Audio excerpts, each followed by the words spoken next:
Imagine a league built by the people, for the people. A league dedicated to the economic development of your city. So the question becomes, how good are the 32 teams that play in the minor football league? Well, there's only one way to find out. You have to experience the MFL.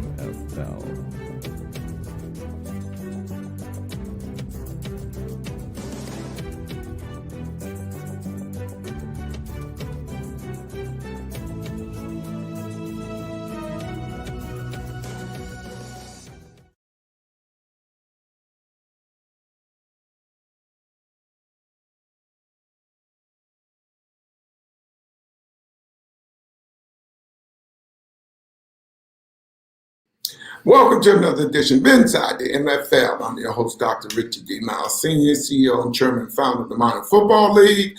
I got my guest here today, Mr. Keith Jones. We'll also have our commissioner down in the Southwest Conference of that Minor Football League, Mr. Chuck Barlow. How you doing today, gentlemen? Good to see you, Myles.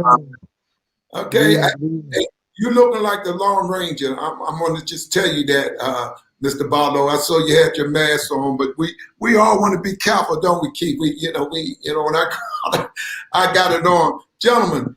Big day, MFL. I got Mr. Barlow here. He's been on the road. I appreciate him taking the time to come on, but we still have the time with this scheduling. In terms of what we're trying to do, Keith, you know what's going on. Mr. Barlow, you know what's going on. But I want MFL Nation to know we will do the end of our schedule as we was talking about it. You know, Mr. Chuck Barlow, we will do the end of our schedule. Even though they said we will be able to do a little something around near the end of July, that's good. But we want MFL Nation to know we will go. No question about that. And we'll do a round robin tournament because I know Mr. Barlow probably loaded down there with them big old guys. He think he's going to fool somebody, but that's why he's smiling. You see that, Keith, right?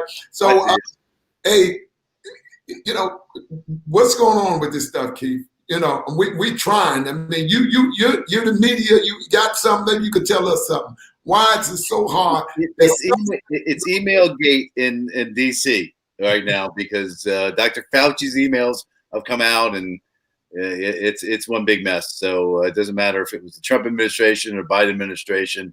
Nobody really has a grasp on this. I have my own theories as far as where it was manufactured and how it was manufactured and such. But mostly keep it to myself. But you know, I am not a doctor. I don't pretend to play one. I'm not a scientist, although things in my life are very scientific. But other than that, it's the great unknown still. So I feel really bad and have for a long time for the leagues like the MFL that don't own their own stadiums and playing arenas. So that makes it tough because then you're relying on somebody else. The NFL is going to play. They've actually been doing their OTAs, having a lot of rookie camps, have a lot of workouts. It's great to see that. It's great to see that football is indeed alive and well. But as far as the MFO goes, Doc, it's still up for grabs.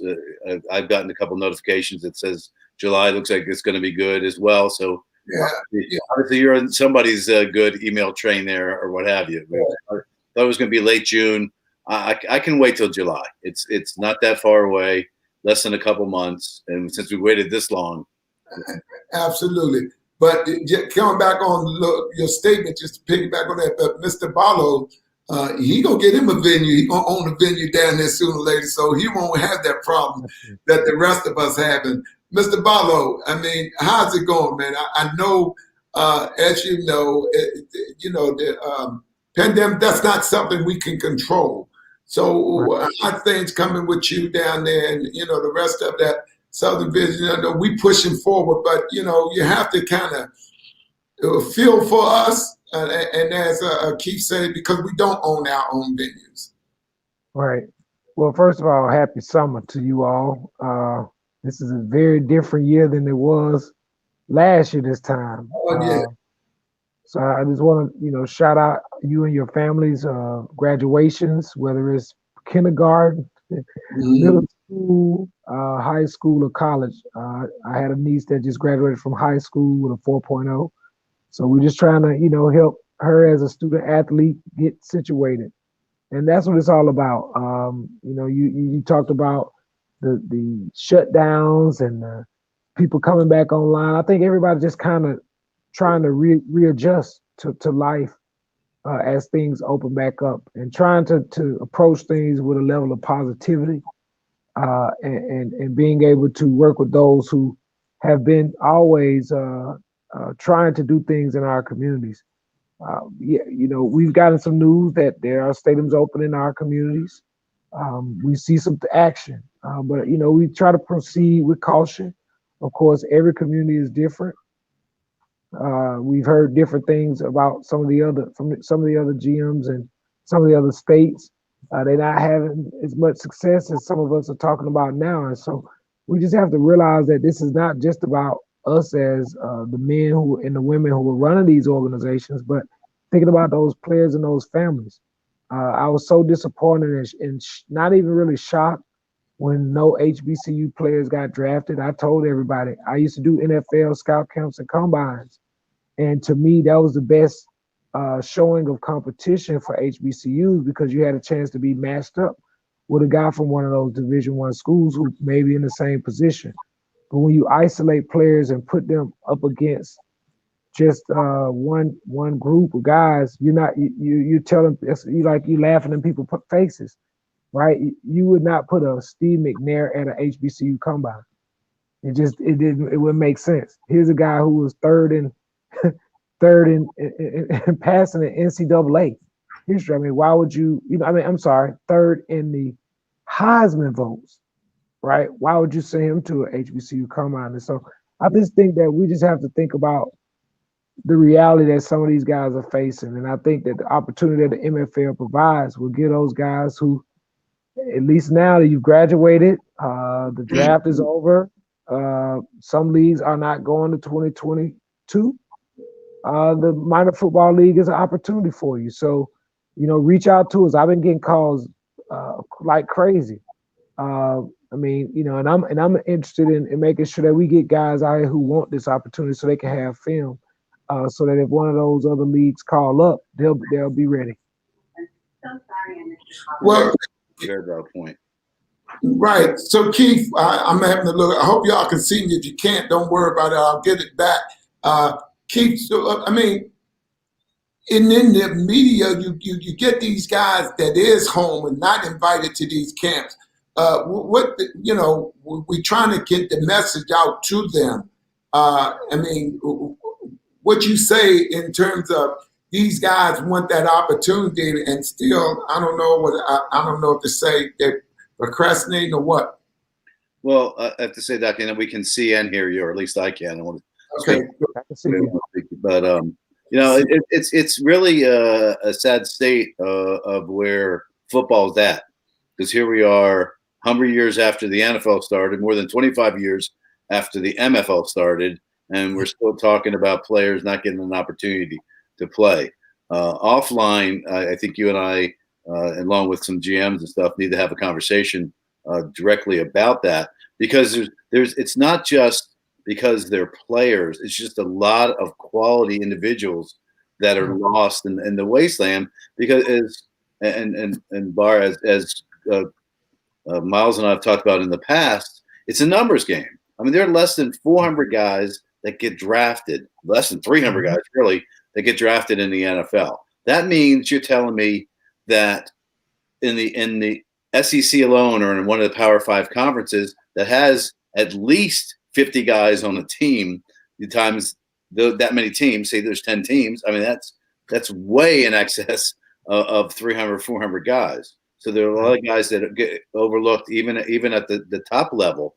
But there are guys that play in different situations, and it doesn't have to be just HBCUs. We talked about Coastal Carolina, which has become a power football program, and South Florida or Central Florida, and different smaller programs like that in Division I. There are a lot of guys get overlooked, not just in the HBCUs, but those are the guys that really need to be targeted, and we need to find a better pipeline, if you will, Right. for those guys. Because it's not just, we're not going to just be selfish and say, oh, the MFL is because we created the pipeline, we're the ones that deserve the best players. Everybody wants to see the best players. It doesn't matter what they're playing. It doesn't matter if they're playing in Canada. You still want to see the best players. And if they're playing in Canada, they may not be the best players, but a lot of guys like to play in the CFL. It's different and it's kind of new for them. But that's what it's about. It's about getting the players into camp, the best players. And this is no different, having dealt with the NFL for a dozen years, getting to know general managers and head coaches and different coordinators. This is what they're looking for. I mean, they don't care where the guy comes from. Can the guy play? Does he have this skill set? Does he bring this to the table? No different than a Fortune 500 company or whatever they're looking for. So it's very parallel. And that's why the MFL is really good about developing the person, not just the player. But that's really the talent development. It's just left out there. And I'm always amazed because you hear about some of the agents and some of the guys that have been around for a long time. Lee Steinberg comes to mind. He's been around forever, for decades and decades. And he's got Mahomes, and he always he cherry picks, that kind of thing. But there's a lot of, I can't remember David's last name, starts with M. The guy's a mover and a shaker, has signed a lot of players. But there are a lot more players out, to get signed. And that's how David made his name, because he found these guys. They turned up to be big assets for the NFL teams, and he's gone from there and made himself a very, very rich and popular man. But that aside, there are other guys out there that just don't get the chance, don't get seen. And back, and you're a little, Bar, I know you're a little younger than Myles and myself, but there was no such thing. You didn't have tape at the time. I mean, he had, social media would have been a true blessing. So with all the exposure for the Division I teams, and you see a lot of other programs like Coastal Carolina, as I mentioned, and Central Florida and stuff, which has become a kind of its own powerhouse in that conference. So guys get to be seen, but so many guys that were never looked at before get seen by accident. Scouts tell me this all the time. They go to look at this one player and who's this guy? So that happened, but it's only because they were there. And again, to your point, Bar, if the players can't go to a gathering of players and exhibit because they don't get invited, these individual pro days are great, but it's like Trevor Lawrence had a pro day. Why do you spend your time? You thinking it's something you didn't see on tape? I mean, to me, it was just another unnecessary step. It's great to see the guy throw. Can he throw flat-footed? All that kind of stuff you may be looking for, that you're questioning. But the likelihood of you even get a chance to sign him is very minuscule anyway. And we saw that with the Jags taking him at number 1. So some of those things, the resources and such, I think could be better utilized. Is what really where I'm going with this part of the conversation. Absolutely. And Mr. Barlow, as he stated earlier, we getting a lot of calls, and I have to tease the different GMs because the guys we call from different parts of the country, and I send it to them. So, and all them big guys, Mr. Barlow guy, he always said, well, where is he at? Is he And I said, Mr. Barlow, I said, he's down in North Carolina. This guy down in South Carolina. He said, but we are getting a lot of calls from guys, and as you stated, Keith, I think we definitely will get. Mr. Barlow was talking about, since he's had that conference down there, is we're going to talk about this. How do we, these schools down in the HBCUs, along with everybody else, is there something more we need to do? Because now it seems like guys that have been calling me and say they didn't know anything about this. I was looking through this and I saw this up on the website, and I always say, thank God for social media, gentlemen. Is this new? And I said, no. And, they send the information stuff. And I said, well, what part, once we get this out of the way, gentlemen, I have to say this. What part of the country you come from? They said the United States. So I said, yeah, I know that, but what part? And they said, down in North Carolina, South Carolina, or whatever, Michigan or whatever, and I'll try to make sure I tell them what's the closest franchise to them. But, it is a great opportunity. And I say sometimes timing is everything. This pushback might not be a bad thing for us. Mr. Barlow, it might not be at all. Right. Yeah, I mean, well, just, like I tell people all the time, sometimes setbacks are set up for comebacks. That's what my dad taught me. Don't look at the bad times as it's over. Look at it as a time like everybody had to reset. I mean, that's what I'm looking at. I mean, all the things that everybody had a chance to fix before, if you didn't fix it now, and now everything's reset, you may not be able to get back to that point if you have never committed to it. And so, in looking at this, we've been reached out by several sponsors, some that have global reach, some that are located in Canada, that have a a whole North America reach. Now, I know most people trying to figure out what that is. Don't worry about it. Stay tuned. The MFL is here. I told many people before, like, listen, I don't show up to the table to just eat. I got to bring the food too. So, I mean, at the end of the day, some people talk about it and then some people do it. I'm on the doer side of this thing, man. I want to see other people win. I was telling somebody the other day, my father taught me win situations. He didn't teach me win and losing. He didn't teach me that I have to lose. Nobody has to lose. The only way someone loses is somebody chooses for them to lose. So he always told me up front, whenever you sit down at the table with somebody, identify what's winning for them up front, and you share what's winning for you up front. So y'all can make a decision on how y'all can help each other win. Outside of that, you wasting each other's time. And so that's just what I bring to the table. I want to see the thing that I spend my time doing be successful. So I'm going to put in the work. I'm not going to be a person that asks everybody else to do things that I'm not going to do myself.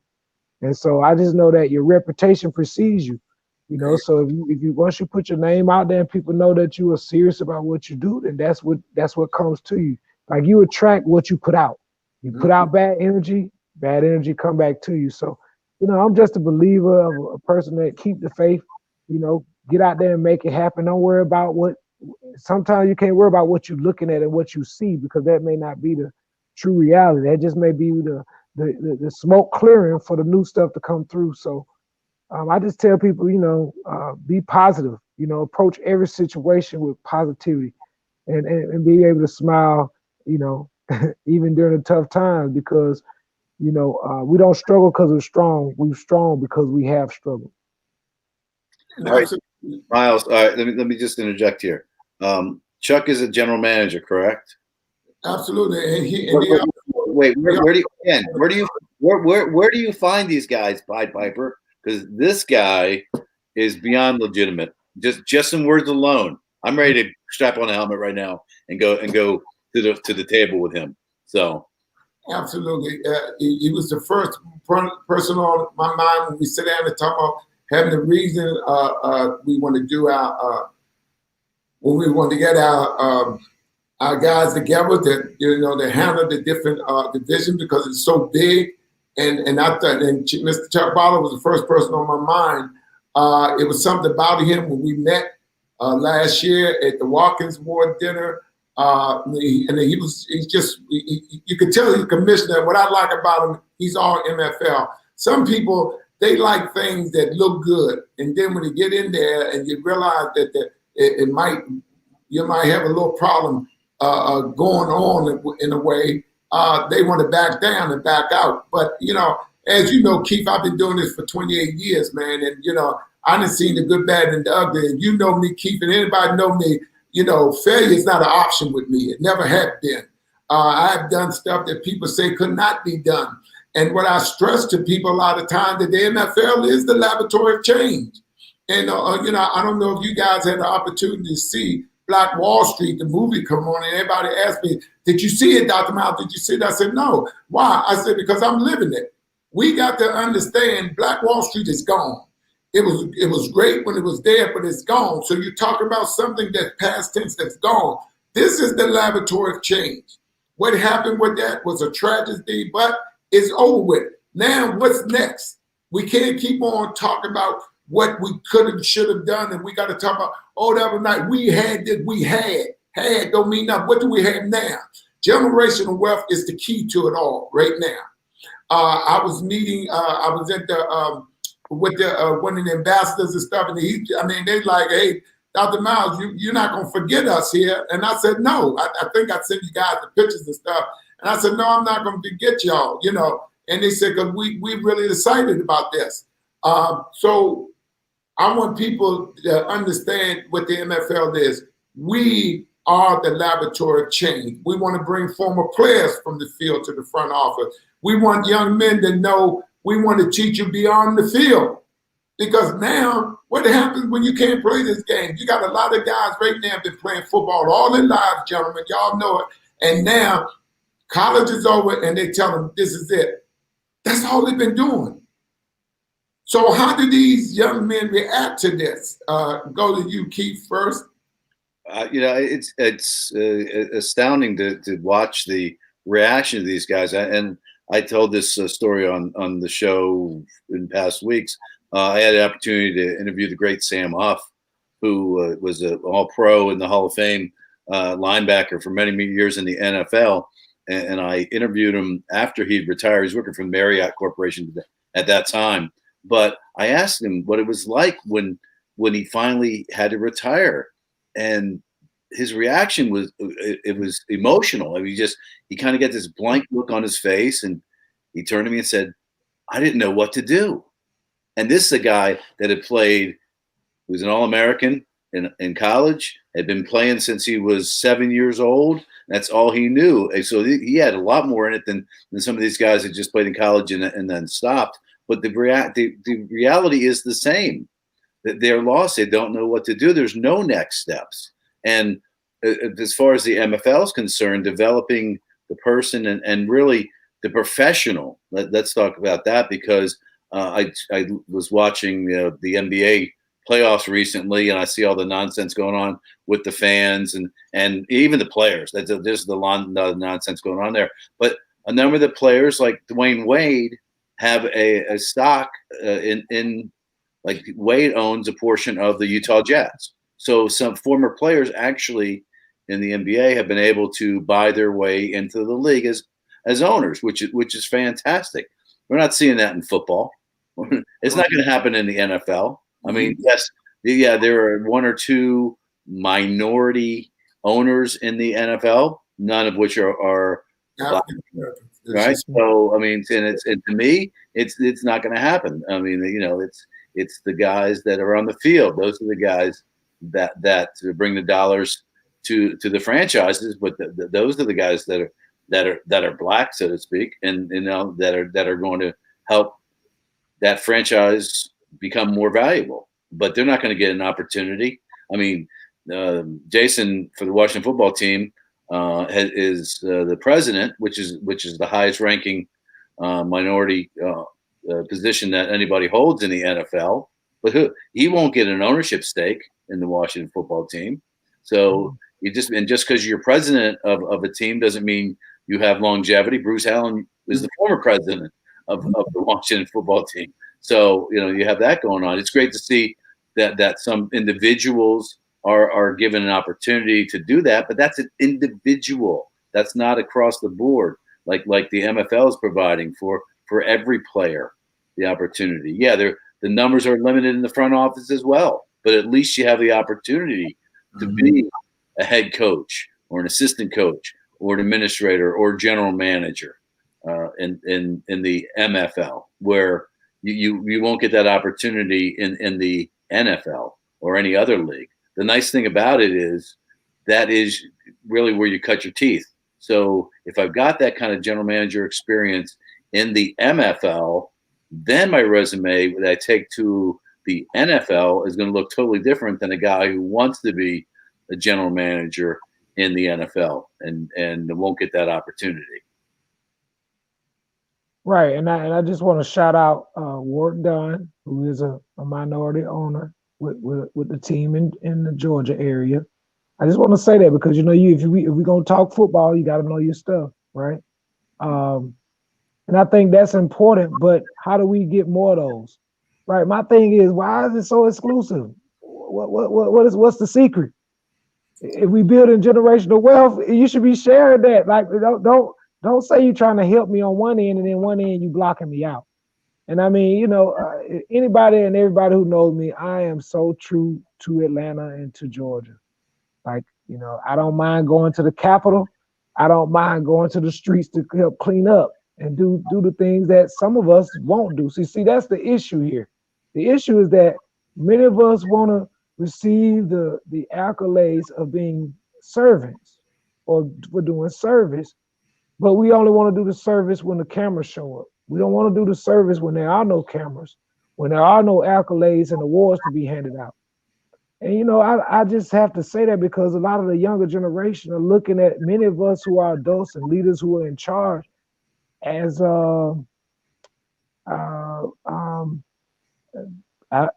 not real, some type of imaginary thing. Like some of us even look at some of our peers in the same way. We talk a good game, but when it's time to play, we do not show up at all. Nope. And we make excuses about the people not doing something. So I think it just comes down to let's take a time out, and everybody need to go and look in the mirror. Check out that person that you see on the other side of that mirror before you continue to blame everybody else around you for why things are not working out. I just have to say that because if everybody gave the little bit that they have to our communities, we wouldn't be in the shape we in. And I don't believe in handouts. I don't believe in giving anybody anything. I believe in offering opportunity and preparing people so that they can access it. But don't just throw people out. Don't just throw things at people and expect them to receive it. I do a lot of community work, and I tell people all the time who do this work, if you think you're doing them a favor, you need to stop doing this work. Because if they're not partners with you in it, then you have no reason to be engaging them.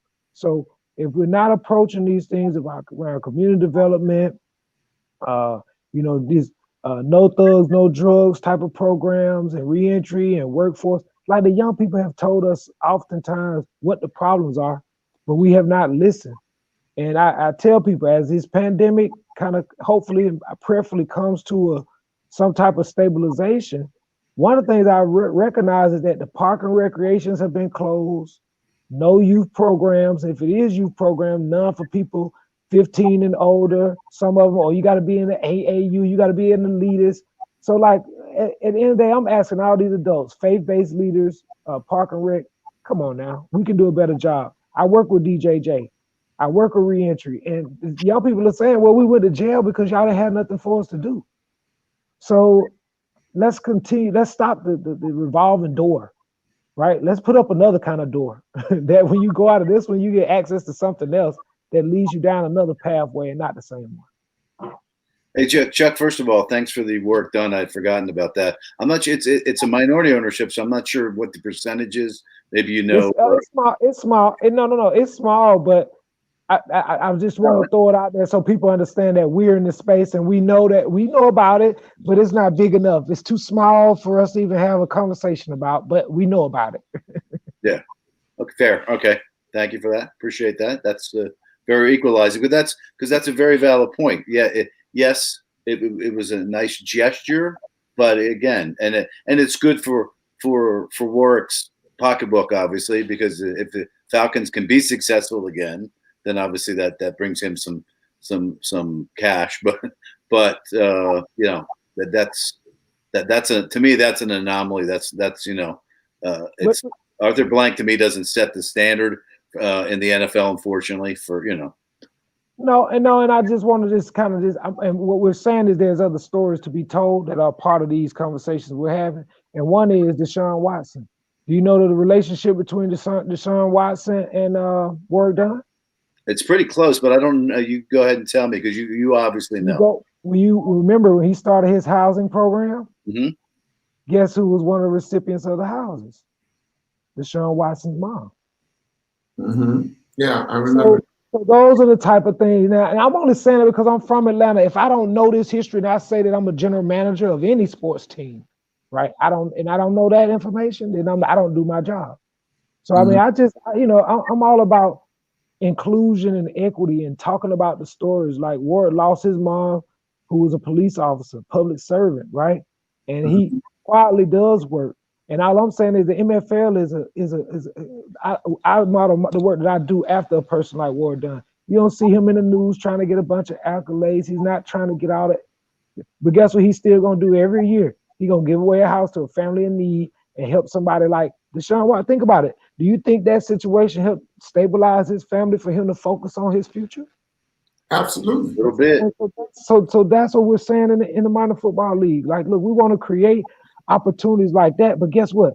Why Ward Dunn? And I'm only using him as an example. If he want to be an owner, why not own something that you can control? There you go. Right. You know what I mean? I'm just trying to build on the conversation that we're having today, right. Talking about generational wealth. And I'm even saying, you know, I went to college across the street from the professional team in Atlanta. Ask me how many times I saw them come over to my campus. How many Not times? Not only that, ask me, did I have players that actually played for them that I played with? Yeah. But did they ever come over? No. And so when you think about people like Alfred Jenkins, who was one of my coaches for the Georgia Warriors, first Pro Bowl receiver for the Georgia team. Why is he not working for the organization and the entity? You don't let people like if he was of another race or something, guess what? You're not gonna let him slide like that. I don't care what trouble he got in as a player, right? And I'm only saying these things because guess what? At what point are we gonna have a conversation? If you just said it, Keith, one organization is 100 years old, one is 25 plus. What are we waiting on? 175 years, a 200-year anniversary? Right. No question. I mean that's it. But who brings it to the table? And I mean, obviously, what Myles has developed here and what we're talking about to me is super important societally speaking. That's one of the reasons that I was so drawn by Myles's mission with the MFL, because it's not about what's going on the field. It's about the whole entity. It's about the player as a person, as a possibility of becoming something better. Because, like you said, I think Deshaun's example there is spot on. Because without that stability, does Watson go on to achieve what he achieved at either level, either wearing the orange in college or obviously whatever team he ends up with, may or may not be Houston. But to your point, that stability is huge, and why not? There's no reason. If you can give me a true legitimate reason, I'll sit and listen. But if you can't, it's just, to me, it's just rhetoric. It's just the same song being sung over and over and over. But it's just, it's the word systematic. It's overused these days, but that just means there's a system in place, and it's what people are used to, and it's what they're used to doing. That's really what a system is, and a system doesn't always work, and a system can certainly break down. So, that's kind of where you deal with. And I mean, it's great that you guys. I'm sorry, Mr. Barlow. It's great that you guys, this dialogue is going on between us, because I say all the time, people talk to me, they talk about why they're not listening to you. I said, so that means I'm supposed to stop because some people not listening. You know what I mean? Is somebody going to listen? And I tell people all the time, people always know the glory behind something, but they don't know the story behind it. You know what I mean? And that's something that we really, as people of color, have got to understand. And when I talk about this, and I tell people all the time, this is not the Negro League. This is the minor football league. Okay? But when they hear me talking about people of color, because we are so far behind in terms of generational wealth. Some people say, well, we got money. No, some people got it. Some people. That's not all of us. And even if you in position to do something, buy a franchise. It's something that you can pass on. Keith, this is generational wealth. Now you're talking about economic development. Now you're talking about giving back in the community with the programs that we have. Everybody know that I'm legitimately in tune to what I do. I do this. And I don't do it because of cameras. That Keith, I've been out here a long time. People, just realizing, we're doing this. and what the MFL is about. And, you know, being an organization that's trying to get people to understand generational wealth is not easy, because people feel like if you're working, and I'm getting tired of hearing people say that I'm retiring in a couple of months. You couldn't live off 2 paychecks. How you gonna live off 1? Yeah, well, you know, to your point, though, you know, but Doc, to your point, and what we're talking about, to the system word, people are not used to it. When you introduce them to something that they are not used to hearing or seeing, they don't know what to do with it.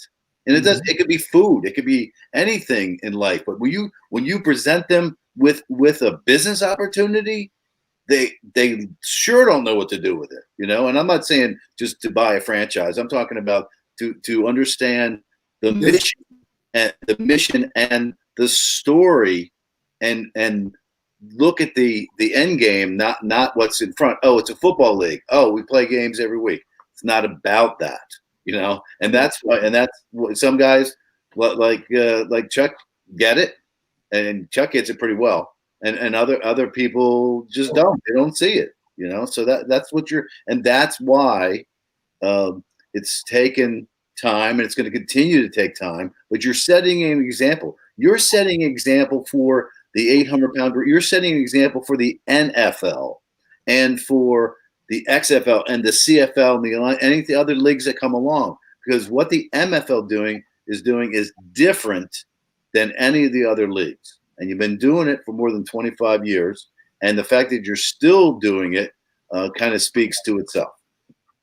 And people don't understand the fact that, you know, we have to understand business. You know, there's no way around business. And there's no way around educating yourself in terms of business. I mean, you know, and I'm not saying it because you don't have to buy an MFL franchise, but I tell you what, the state of the economy is now, try to go to a bank to get a loan for something and see if you get it. You know, come on, see if you get it. Can't get it. Okay, this is something that you don't have to be the greatest business person in the world, because we're going to teach you, we're going to show you, and I always say documentation be conversation. And, you know, I sit back, and sometimes, I'm going to be honest, I have to test my faith by the help of the Lord. I do. You know, why is they not getting this? You know, what am I doing wrong? You know, because some people jump in this because they have one idea, a lot of money. But this is a marathon. This is not a sprint. And when the people come here think it's a sprint, they get disappointed. And then they think, oh, wow, this is not what I thought. No, because you thought you're going, anybody that runs sprints generally have heart attacks, especially if you're in good shape.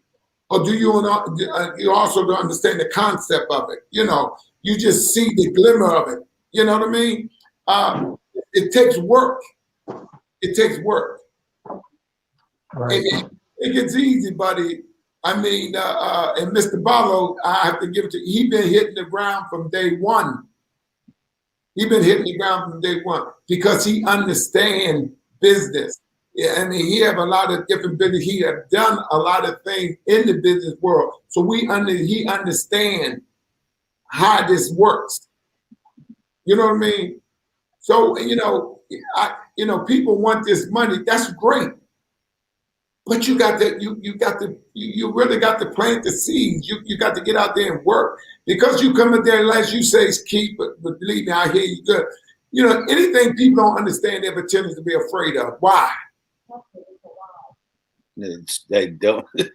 they don't want to take a chance. They don't want to. You know, it's easier to be afraid than to take the step. I mean, if I actually had the overall answer for that, I would be a gazillionaire myself. But that's, you know, some people get it and some people don't. It's just it's a fact of life, and it's just amazing to me that it happens as often as it does. But again, people are used to their system. What they do, they have a routine. They have something that they're used to doing. Why would I own my own business when I can work for somebody else?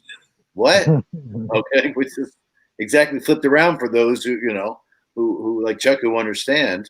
It's much better to work for yourself and be the man than have to work for the man. So, Well, you know, I always tell people, you know, my father ran a technology company in the 80s, making six figures.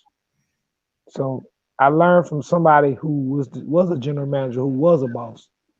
I learned from someone who went from sharecropping to that position, and how humbling it was for him to have to push a plow behind the mule in the fields and to make a decision for being behind that mule, that this ain't gonna be the rest of my life. This is just the beginning. It's just where I start. And so my father took me down to the guard one day at 15 at 5 a.m. in the morning. And I was wondering, what are you thinking, man? You know, we can do this at 9 o'clock. By 7 o'clock, the sun came up. And as it hit the back of my neck, I started to give thanks because I realized, wow, this is real work. The stuff that we do every day ain't no real work. Imagine if you had to do sun up to sundown. And if you get out there late and you don't have your 200 pounds, you're in trouble. So I say all that to say my father taught me work ethic. Don't worry about what somebody else doing with their bag of cotton. You better have your bag of cotton picked. So I mean, it's kind of like go back to the old school saying, they gonna rule the world forever. I don't care what nobody say. Some things don't expire. They say the early bird get the worm. No, hey, look, that ain't gonna change.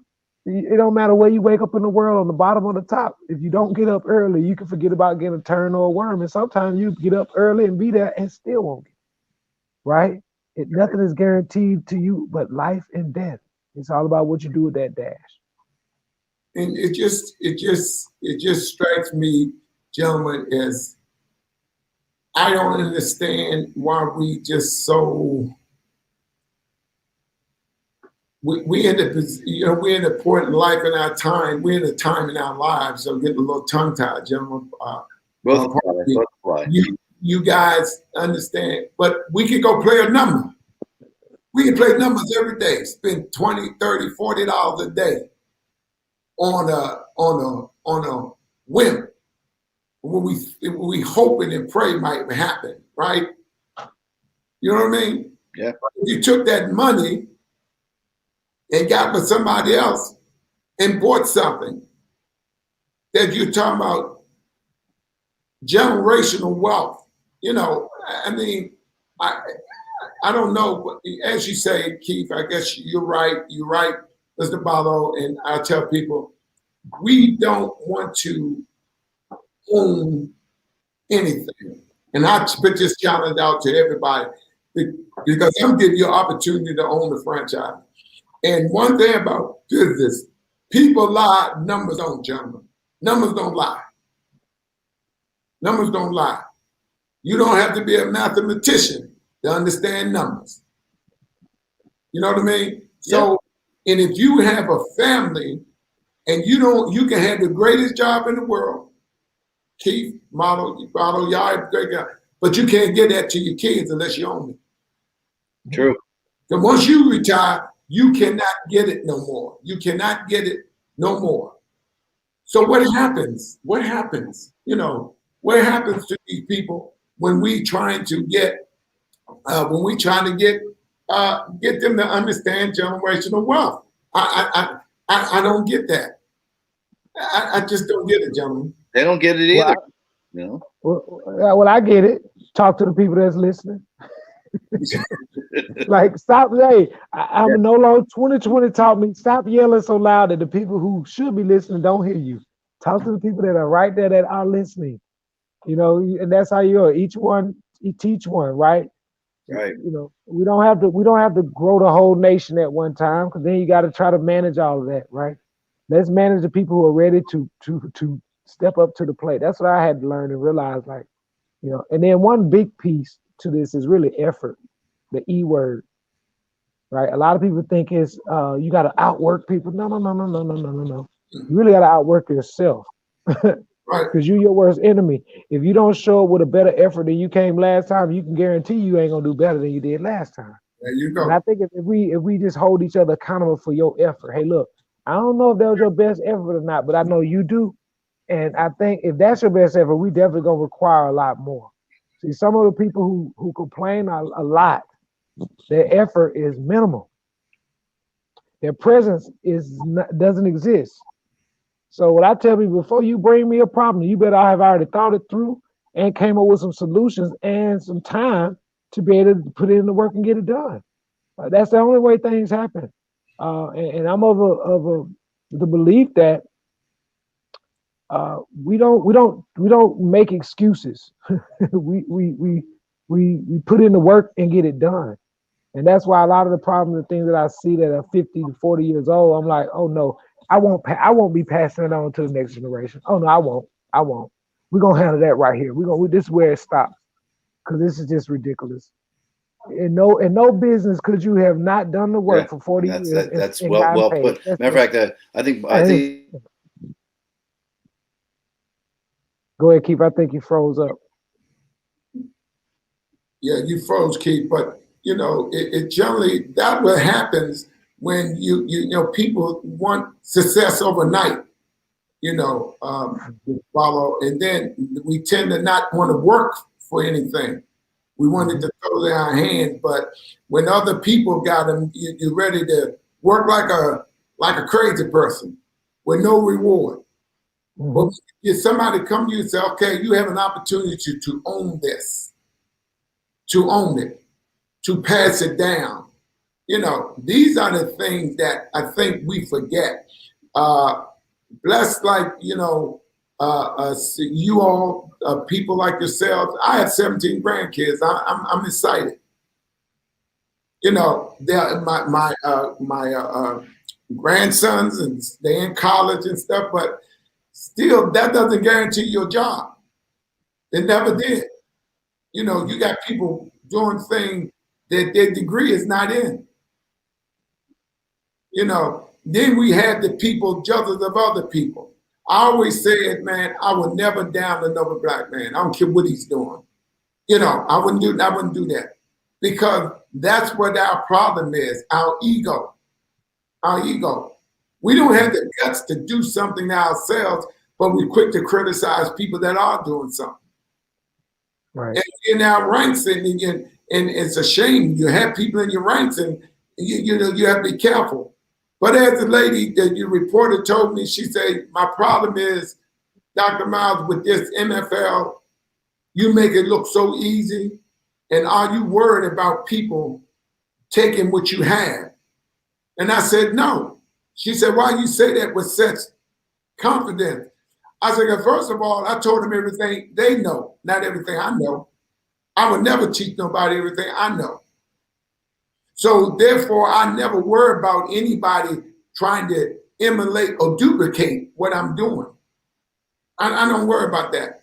Because if that was the case, it's been 28 years, I've seen no challenges yet. And to me, it wouldn't be a challenge because I'm happy for anybody doing anything. But buddy, if you think this is easy, you can add somebody like Mr. Barlow, you can add other GMs to stay. It's not. But it's the commitment you put into it. It's what you put in it. It's what you take out of it. That's just like with business, and you used to businesses. The problem with some business, most people get it. They make a little money, they go spend it. Right. What they do? What they gonna do? Car, clothes, whatever. You put your money back in the business. But the great thing about this MFL, you control it all. You control it all. Right. It's up to you to do the right thing with it. Because it's very important that when I see young men like yourselves, Mr. Barlow, remind me of me. I always tell people failure is not an option with me. And they say, why did I say? And I used to tell politicians, I used to tell people all the time, the MFL won't go with or without you. It'll be easier with you, but make no mistakes. And anybody know me tell you, we going with or without you. We going. And there's always people watching you, Mr. Barlow. They're watching you. They want to see just how committed you are. They want to come and help, but let's see what he do first. Let's see what this MFL do first. This MFL is making a lot of people uncomfortable. You know that, right, sir? Because we're hanging around like a bad habit. We still here. How is they still here when all these other entities come in with all this money? Why, you know, the MFL is still here. I have so many people calling me, what can we do to help, Dr. Myles? Then think about that. If we'd have gave up years ago, people want to help, but they want to know how you committed. Right. How bad you want to see this work. Right. And I know you've been hearing that, but you want to see, because people watching you, they know the individual that you are, Mr. Barlow, but this is something new. They know you conquered a lot of other things, Mr. Barlow, but they did not realize this was something you always dreamed about doing. See, I think that's where they, you know, was misinformed at. You know what I mean? They were misinformed. You played it, you did it now. And then getting the opportunity to run it and then eventually own it. I mean, that's a no-brainer. Right. No-brainer. But when people are afraid of putting out the work, you know, like I always say, people like the glory to anything, but they don't like the story, but they don't know the story behind it. They don't want to know the story behind it. They don't want to know how hard this is. Right. Oh, yeah. I mean, you know, I was just talking to a couple CEOs today and presidents of players associations, and you know, one of the guys I talked to reminded me of us doing his first camp down in the country with 500 plus kids. And he just remembered kids were running around everywhere. We came down there and blew the whistles and all the kids got in order. And he still, the way he was talking about it on the phone, it was like it was yesterday almost. Right? You know, when you have a passion for what you do, people appreciate you. Like, and it's not about me. I'm just a member of the team. You know what I mean? Like you check us out, Georgia Warriors on Facebook, Georgia Warriors MFL. Check out my team, man. My team supersedes anything that I've said today. You know what I mean? Like, I'm all about highlighting the people who do the work, who've gone before me. I mean, Solomon Brandon, first Super Bowl, Players Association president 7 times. Drafted by the Minnesota Twins in high school in the 60s from Georgia. Had over 100 offers. He had a first offer was to Ohio State. He ended up committing to Indiana State University, Indiana State, and you know he violated the rights. So Coach Caden said, "Well, Marsh Brown want to offer you, and they'll give your whole senior class a scholarship." Guess what he said? Well, if you're gonna help with my friends and my senior class, I'm taking that offer. So, I mean, when you got people like that helping you to run things, hey, look, I want to be able to make sure that I honor those great people, those legends, those living legends who taught me. Coach Saul was one of my coaches in college. He the one who used to make me go through the drill. So I know that if no other league would give a man of his stature who played in the first Super Bowl, who earned his gold in football in the other league, if they would never get, by the way, he used to be a scout for the Chiefs and the Jets and a couple other teams. But if they would never allow him to get that, I want to give him his flowers here so his grandkids and his great grandkids and people to come will know who their great grandfather was. And I'm just saying it about him, but I'm saying about my entire coaching staff and my executive board led by Miss Nicole Watson, who, you know, you met her before, phenomenal woman who is about her business. And I just want to be around people about their business. And if we make mistakes on the way, I just hope that we can be adults with it and get things back on track. I mean, that's what we have to show as examples to our young people. They really are relying on us to do a better job because we've been fumbling and dropping the ball and then blaming it on them when it's convenient. And I think that they deserve better, and so do we. Absolutely. And I like I say, when you see young men like yourself and the other young GMs we got, if this was easy, everybody be doing it. You know what I mean? If it was easy, everybody be doing it. And then again, some people, they don't want to put in the work. They like to jump aboard when everything running smooth, Mr. Barlow. When it runs smooth, then they want to come aboard.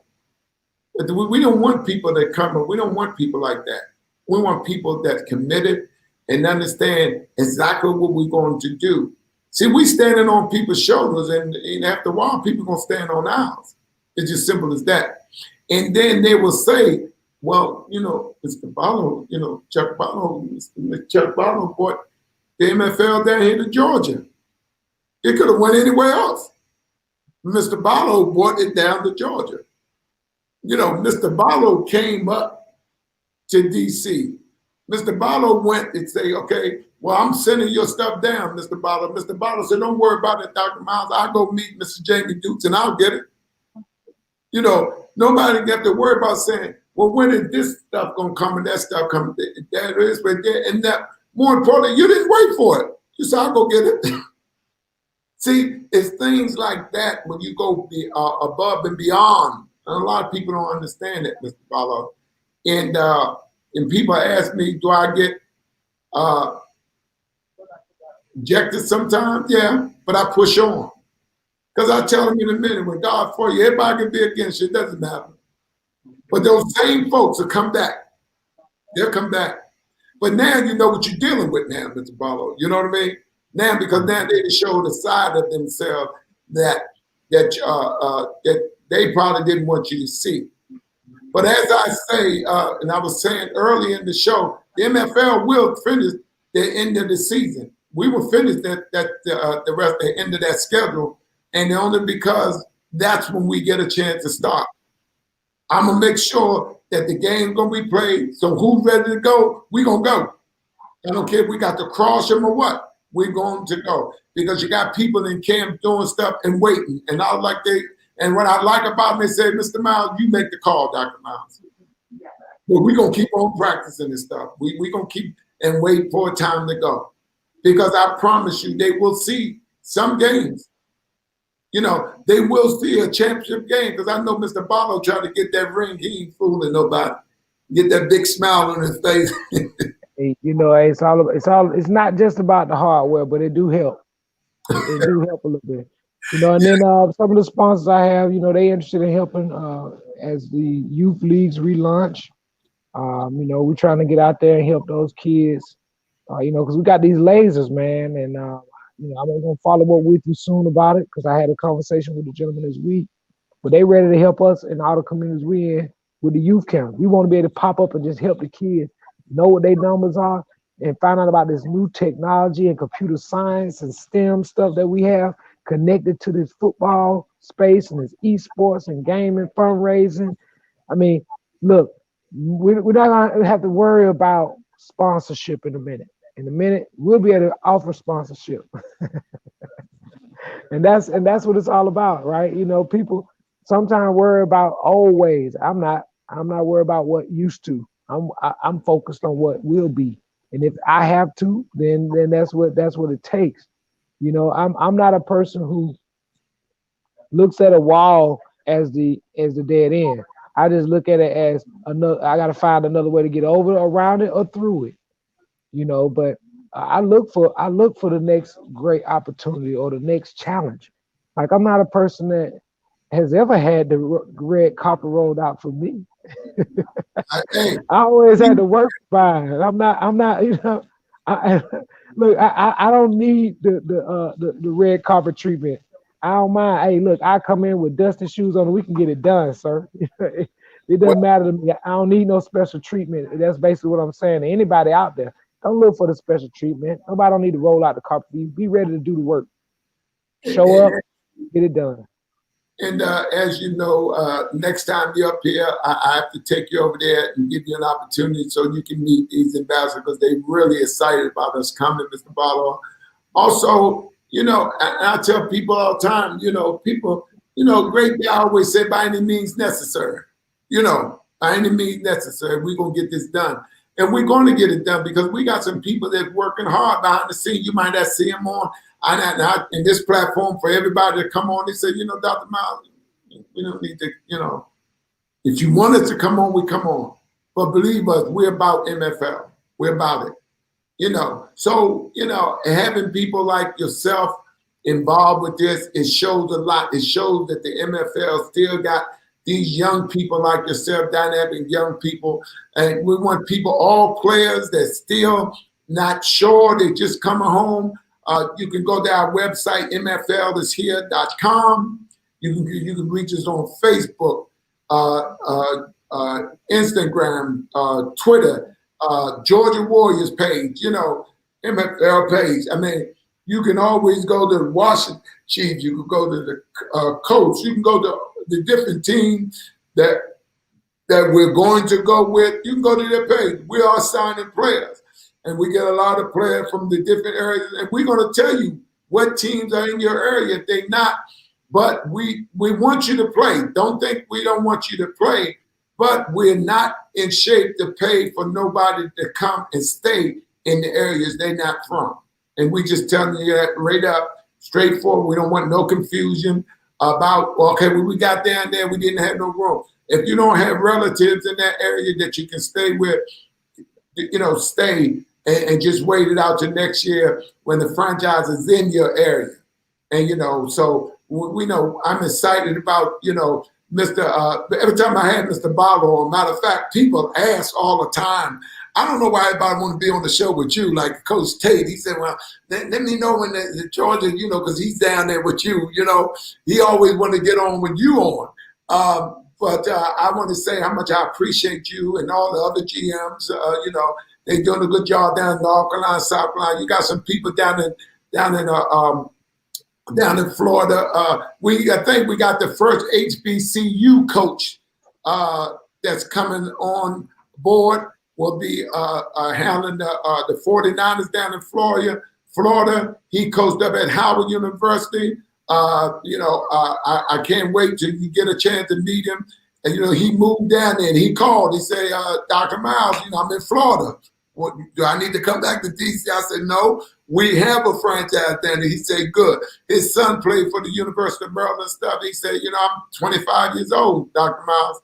I still want to play. And we have a lot of kids down here that went to Howard, that we are familiar with and we know. So it just goes to show you that having, people like yourself, and you draw people, I got to commend you, got some big guys there, man.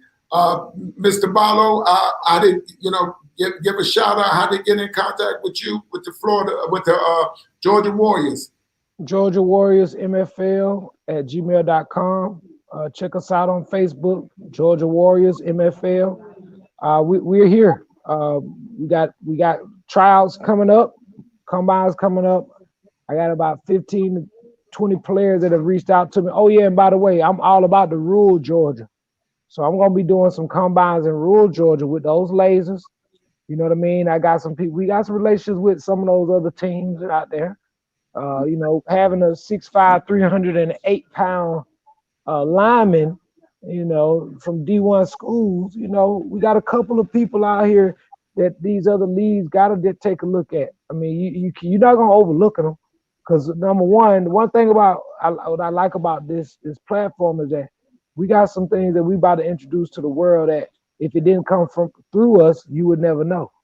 Absolutely. It wouldn't come through you. So one of the guys I talked to, we are planning to put together a package to help our HBCUs and Black coaches who are working with our athletes so that these young people can now have viable options at our HBCUs and some of the other D1 AA schools, opposed to all of them just thinking that they have to go to these same old schools. Like, my thing is, go somewhere where you're going to play and be seen.